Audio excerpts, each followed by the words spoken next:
और हमारे जो अगले गेस्ट हैं वो इसी फील्ड से बिलोंग करने वाले हैं। वो मध्य प्रदेश के एक बड़े नेता हैं और वो ऐसे नेता हैं जिनके चेहरे पर आप कभी भी उदासीनता नहीं देखेंगे। उनके चेहरे पर आपको हमेशा एक सौम्य सरल भाव दिखेगा और सबसे यही खास बात है, वो अपने सौम्य सरल भाव के साथ, अपनी सिंप्लिसिटी के साथ ही जो है पूरे जो है प्रदेश के जो एक पर्टिकुलर डिपार्टमेंट है उसको संभाल रहे हैं। साथ ही बहुत सारी चीज़ें वो आपको यहाँ पर आकर बताने वाले हैं कि कैसे पेशेंस के साथ जो है हम लोग अपनी लाइफ में आगे बढ़ सकते हैं। Patience is very important. Patience के बिना हम लोग कुछ अचीव नहीं कर सकते। अगर हमारा माइंड इम्पेशेंट रहेगा, हमारी लाइफ में कुछ हर्डल्स रहेंगे तो हम नहीं आगे बढ़ पाएंगे। लेकिन अभी हमने जो है इन जो खास गेस्ट को इनवाइट किया है, दीप प्रज्वलन करेंगे। हमारे बीच में पधार चुके हैं मध्य प्रदेश के नगरीय एवं प्रशासन मंत्री भूपेंद्र सिंह जी। मैं चाहूंगी जोरदार तालियों से आप भूपेंद्र सिंह जी का स्वागत करेंगे। सबसे पहले हम दीप प्रज्वलन करेंगे, दीप प्रज्वलन कर कार्यक्रम की शुरुआत करेंगे। जोरदार तालियों से सर बहुत बहुत स्वागत है आपका। भूपेंद्र सिंह जी हमारे बीच में मौजूद हैं। मध्य प्रदेश के रेसिडेंट एडिटर संदीप भमरकर सर और छत्तीसगढ़ के रेसिडेंट एडिटर आशीष तिवारी सर से मैं रिक्वेस्ट करूंगी वो स्टेज पर आए। मध्य प्रदेश के सेल्स हेड अनुज तिवारी सर और हमारे साथ यहाँ पर मौजूद हैं देवी अहिल्या हॉस्पिटल्स के डायरेक्टर अजय हार्डिया जी, उनका भी मैं स्वागत करूंगी। साथ ही हमारे साथ थिंक गैस के जो प्रेसिडेंट हैं संदीप त्रेहान जी, सभी जो हैं उनका मैं स्वागत करूंगी दीप प्रज्वलन के लिए। और यहाँ पर जो है भारतीय परंपरा के हिसाब से हम दीप प्रज्वलन करेंगे, क्योंकि देखिए कोई भी अच्छे काम की जो शुरुआत होती है वो दीप प्रज्वलन के साथ होती है। शुभं करोति कल्याणं आरोग्यं धनसंपदा शत्रुबुद्धि विनाशाय दीपज्योति नमोस्तुते। दिव्या दिव्यारे दीपत्कार कानी कुंडल मोतीहार दिव्याला पाहून नमस्कार तिळाचे तेल कापसाची वात दिवा तेवे देवा पाशी उजेड पडे विष्णु पाशी माझा नमस्कार सर्व देव देवता। भूपेंद्र सिंह जी हमारे बीच में मौजूद हैं। मैं जोरदार तालियों से चाहूंगी आप उनका स्वागत करें। Sir stage is all yours. Bhupendra Singh ji से आप सब परिचित होंगे। मध्य प्रदेश सरकार में नगरीय प्रशासन मंत्री हैं और लंबे समय से राजनीति में सक्रिय हैं। आप इनको हमेशा टीवी पर देखते हैं और बच्चे आपको रूबरू होकर बहुत खुश हैं सर, और तालियां बजाकर एक बार सर का स्वागत करें। सर हम लोग यहाँ पर बात कर रहे हैं सफलता की, कामयाबी कैसे हासिल की जाए, संघर्ष कैसे करना पड़ता है। और संघर्ष की बात जब आती है तो राजनीति में तो बहुत संघर्ष है। जब आपने बचपन में सोचा होगा तो शुरुआत में ये कर देता हूँ कि क्या आपने ये सोचा था कि आप बड़े होकर नेता बनेंगे? क्योंकि यहाँ जो बच्चे हैं यहाँ बैठ जाइए, ये भी करियर संवारने, संभालने, बनाने के बारे में सोच रहे हैं। तो आपने कैसे सोचा कि आप बड़े होकर क्या बनेंगे और आपने कामयाबी कैसे हासिल की? देखिए संदीप जी, जब हम लोग अपने बचपन में या छात्र जीवन में जब स्कूल या कॉलेज में पढ़ते हैं तो हर मदर फादर का एक सपना होता है कि उनके बच्चे एजुकेशन के माध्यम से किसी अच्छे जॉब में या किसी अच्छी फील्ड में निकलें। और कुछ चीज़ें ऐसी होती हैं जो एक्सीडेंटल होती है। मैं जब 11th करके फर्स्ट ईयर में सागर यूनिवर्सिटी में गया तब मैं बीएससी फर्स्ट ईयर का स्टूडेंट था और उस समय सागर यूनिवर्सिटी में सेंट्रल यूनिवर्सिटी को लेकर स्टूडेंट मूवमेंट चल रहा था और उसमें मैं भी शामिल हो गया और फिर उसके बाद उस मूवमेंट में आगे बढ़ता गया और फिर एक छात्र नेता के रूप में हमारी यात्रा प्रारंभ हुई। फिर मैं सागर यूनिवर्सिटी का प्रेसिडेंट, सेक्रेटरी, स्टूडेंट यूनियन का, और इस तरह से हमारे जीवन की दिशा बदल गई और मैं छात्र नेता हो गया। छात्र नेता से फिर पार्टी पॉलिटिक्स में आया, पार्टी पॉलिटिक्स से फिर एमएलए बना, एमपी बना, मिनिस्टर बना और आज आपके सामने हूँ। ये मंत्री से आगे भी आप कुछ बने, हम ये भी प्रार्थना करते हैं ईश्वर से ये सफलता के रास्ते आगे और ले जाए। अब यहाँ पर बच्चे मौजूद हैं, आप में से कितने बच्चे ऐसे हैं जो राजनीति में आना चाहते हैं? हाथ उठाकर बताएंगे। कम लोग हैं, बहुत कम लोग हैं, पर आना चाहते हैं। राजनीति में आने की दिलचस्पी आप देखिए, आपको भारत का भविष्य भी यहीं बैठा हुआ दिख रहा है। राजनीति में कहा जाता है बड़े संघर्षों का खेल है और बड़े बड़े चाणक्य नीति, उठापटक, टांग खिंचाई, ये सारी चीज़ें होती हैं। आपको डर नहीं लगा? देखिए संदीप जी, पहले की राजनीति में और अब आज की राजनीति में काफ़ी अंतर है। अब जो राजनीति है वो टैलेंट की राजनीति है। पहले जो राजनीति होती थी उसमें आपका कई फैक्टर काम करते थे। संघर्ष भी उसमें एक फैक्टर था, आपका फैमिली बैकग्राउंड भी उसमें एक फैक्टर होता था, आपका फाइनेंशियल स्ट्रांग होना भी उसमें एक फैक्टर होता था। परंतु अब जो राजनीति है उस राजनीति में आपका टैलेंट ही सबसे बड़ा फैक्टर है और इसलिए अब राजनीति पहले की तरह कठिन नहीं है। अगर आप में टैलेंट है तो आप आसानी से राजनीति में आगे बढ़ सकते हैं।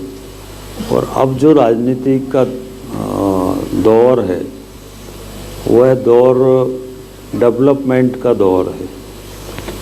अब राजनीति में जो लोग डेवलपमेंट करेंगे वही लोग राजनीति में आगे बढ़ेंगे और इसलिए अब ना राजनीति में कास्टिज्म है, अब ना राजनीति में परिवारवाद है, अब राजनीति में डेवलपमेंट ही राजनीति का आधार है।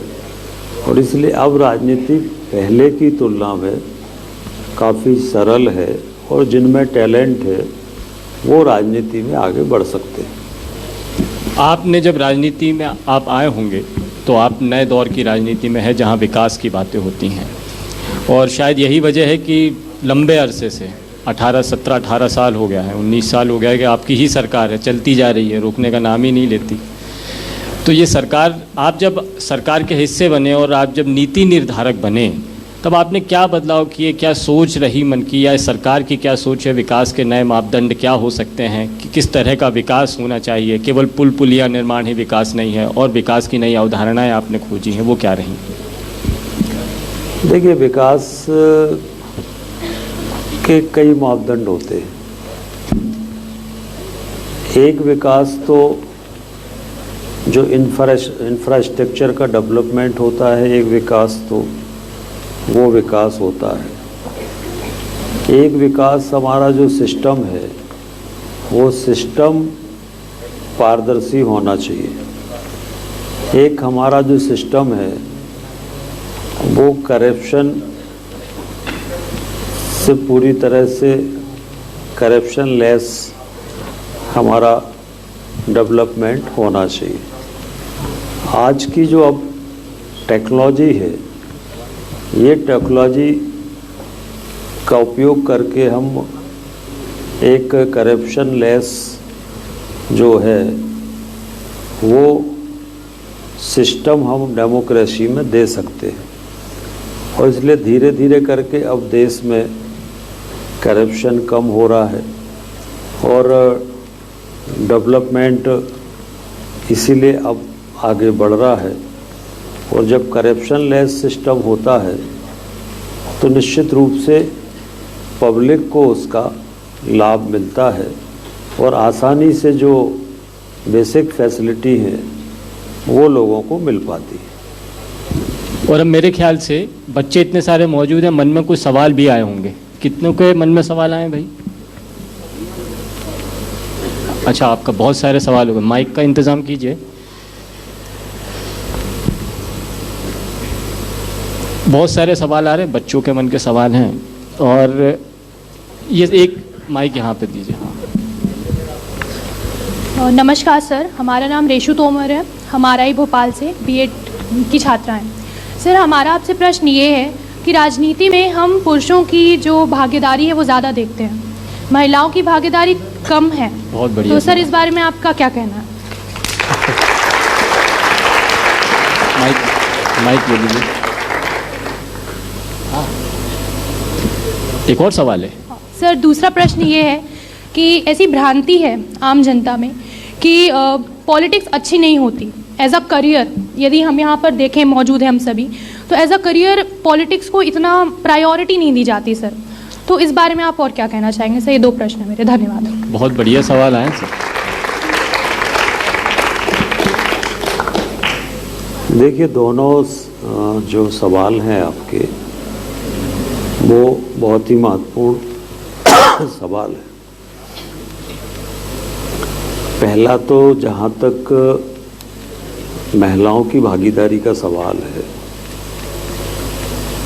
आज जो राजनीति है उसमें, आज की राजनीति में महिलाओं का जो भागीदारी का प्रतिशत है वो लगभग 50% भागीदारी आज की राजनीति में महिलाओं की है। अगर हम बात करेंगे जो हमारे लोकल बॉडी इलेक्शन होते हैं, तो लोकल बॉडी इलेक्शन में 50% रिजर्वेशन महिलाओं के लिए है। इसी तरह से जो हमारे गवर्नमेंट जॉब हैं, गवर्नमेंट जॉब में भी जैसे टीचर्स, एमपी की अगर हम बात करें तो टीचर्स में 50% रिजर्वेशन बेटियों के लिए है। जैसे पुलिस की हम बात करें तो 33% रिजर्वेशन मध्य प्रदेश की पुलिस में बेटियों के लिए है। तो इस तरह से चाहे जॉब में हो चाहे पॉलिटिकल फील्ड में हो, सभी में 50%, 33% से लेकर 50% का रिजर्वेशन बेटियों के लिए है। और अब आने वाले समय में असेंबली में और पार्लियामेंट में भी जो रिजर्वेशन है, मिनिमम 33% रिजर्वेशन बेटियों के लिए होने वाला है। तो इसलिए अब भागीदारी राजनीति में बढ़ेगी। और आज अगर हम देखें तो देश के जो सर्वोच्च पद हैं, उन सर्वोच्च पदों पर अधिकांश स्थानों पर आज महिलाएं या बेटियां ही उन स्थानों पर है। जैसे आज देश की जो प्रेसिडेंट है, महामहिम श्रीमती द्रौपदी मुर्मू जी, वो आज देश की राष्ट्रपति है, वो भी तो महिला ही है। तो ऐसे अनेक एग्जाम्पल हैं जिसमें महिलाएं आज, चाहे सुप्रीम कोर्ट में जज हो, चाहे हमारे नेवी में, आज आर्मी में कितनी बड़ी संख्या में हमारी बेटियां हैं, चाहे नेवी में हो चाहे आर्मी में हो, आर्मी के अन्य, चाहे हमारा थल सेना हो, वायु सेना हो, तो इन सब में, टेक्नोलॉजी में है। तो हर फील्ड में आज लगभग 50% बेटियां हर सेक्टर में है। तो अब तो वो स्थितियां नहीं है, अब बराबर के साथ बेटियां बढ़ रही हैं। महिला सशक्तिकरण बहुत तेज़ी के साथ आगे बढ़ा है। और बाकी भी हम देखें तो आज अगर हम मेरिट में देखते हैं तो जो परसेंटेज मेरिट होता है, परसेंटेज ऑफ मेरिट होता है, उसमें 70-80% बेटियां होती हैं। तो अब वो पर डॉक्टर्स में देख लें, बाकी सब सेक्टर में देख लें, तो सभी में बेटियां आगे हैं। तो पॉलिटिक्स में भी वही स्थिति है। पॉलिटिक्स में अगर हम MLAs देखें, MPs देखें, तो बेटियों की संख्या बहुत बड़ी है, जो पहले बहुत कम होती थी, अब वो संख्या काफ़ी बड़ी है। और अब काफ़ी अच्छी पढ़ी लिखी बेटियां पॉलिटिक्स में आ रही है और आगे बढ़ रही है। और अब तो हमारे देश के राष्ट्रपति भी महिला हैं। हाँ, मैंने तो बताया। अब डरने की ज़रूरत नहीं है। मेरे ख्याल से लड़कियां ज़्यादा ताली बजाएंगी इस बात पे। हिम्मत दी है राष्ट्रपति हमारी महामहिम द्रौपदी मुर्मू ने। सर बहुत बहुत शुक्रिया, बहुत बहुत धन्यवाद हमें गाइड करने के लिए, इन बच्चों को भविष्य संवारने में अपना योगदान देने के लिए। आपकी युक्तियाँ, आपकी तरकीबें हमारे बच्चों के, स्टूडेंट्स के जीवन में काम आएंगी। और आप जिस तरह से विकास के नए आयाम गढ़ रहे हैं, ये बच्चे भी अपने करियर में इसी तरह के काम करेंगे, ऐसी उम्मीद करते हैं। बहुत बहुत धन्यवाद सर, बहुत बहुत धन्यवाद। जोरदार तालियां एक और बार हो जाएं। सर मैं 2 मिनट आप चाहूँगी आप स्टेज पर रहें। मैं इनवाइट करूँगी हमारे resident editor Madhya Pradesh Sandeep भमरकर sir को, रेसिडेंट एडिटर छत्तीसगढ़ आशीष तिवारी सर को, सेल्स हेड MP अनुज तिवारी सर को। सर हमारे कुछ गेस्ट हैं आज के, उनमें चाहूँगी आप अपने हाथों से उनका सम्मान करें। सबसे पहले हमारे साथ यहाँ पर मौजूद हैं president Think Gas mister Sandeep Trehan ji. मैं चाहूँगी आप स्टेज पर आएँ और हमारे जो रेसिडेंट एडिटर हैं वो भी स्टेज पर आए, हम सम्मानित करेंगे उनको। आज उनका भी यहाँ पर सेशन है और अलग अलग तरीकों से वो गाइड कर रहे हैं। सर ये थिंक गैस से हैं, बायोडिग्रेडेबल गैस को प्रमोट कर रहे हैं, अलग अलग चीज़ों को प्रमोट कर रहे हैं। उसके साथ ही मैं इनवाइट करना चाहूँगी LNCT यूनिवर्सिटी के वाइस चांसलर नरेंद्र कुमार थापक जी को, कि सबसे पहले वो यहाँ पर आए। सबसे पहले यहाँ पर हैं संदीप त्रेहान जी। मैं चाहूँगी भूपेंद्र सिंह जी से कि वो सम्मानित करें संदीप त्रेहान जी को उनके कामों के लिए, उनके सेशंस के लिए। बहुत ज़ोरदार तालियां हो जाएं उनके लिए।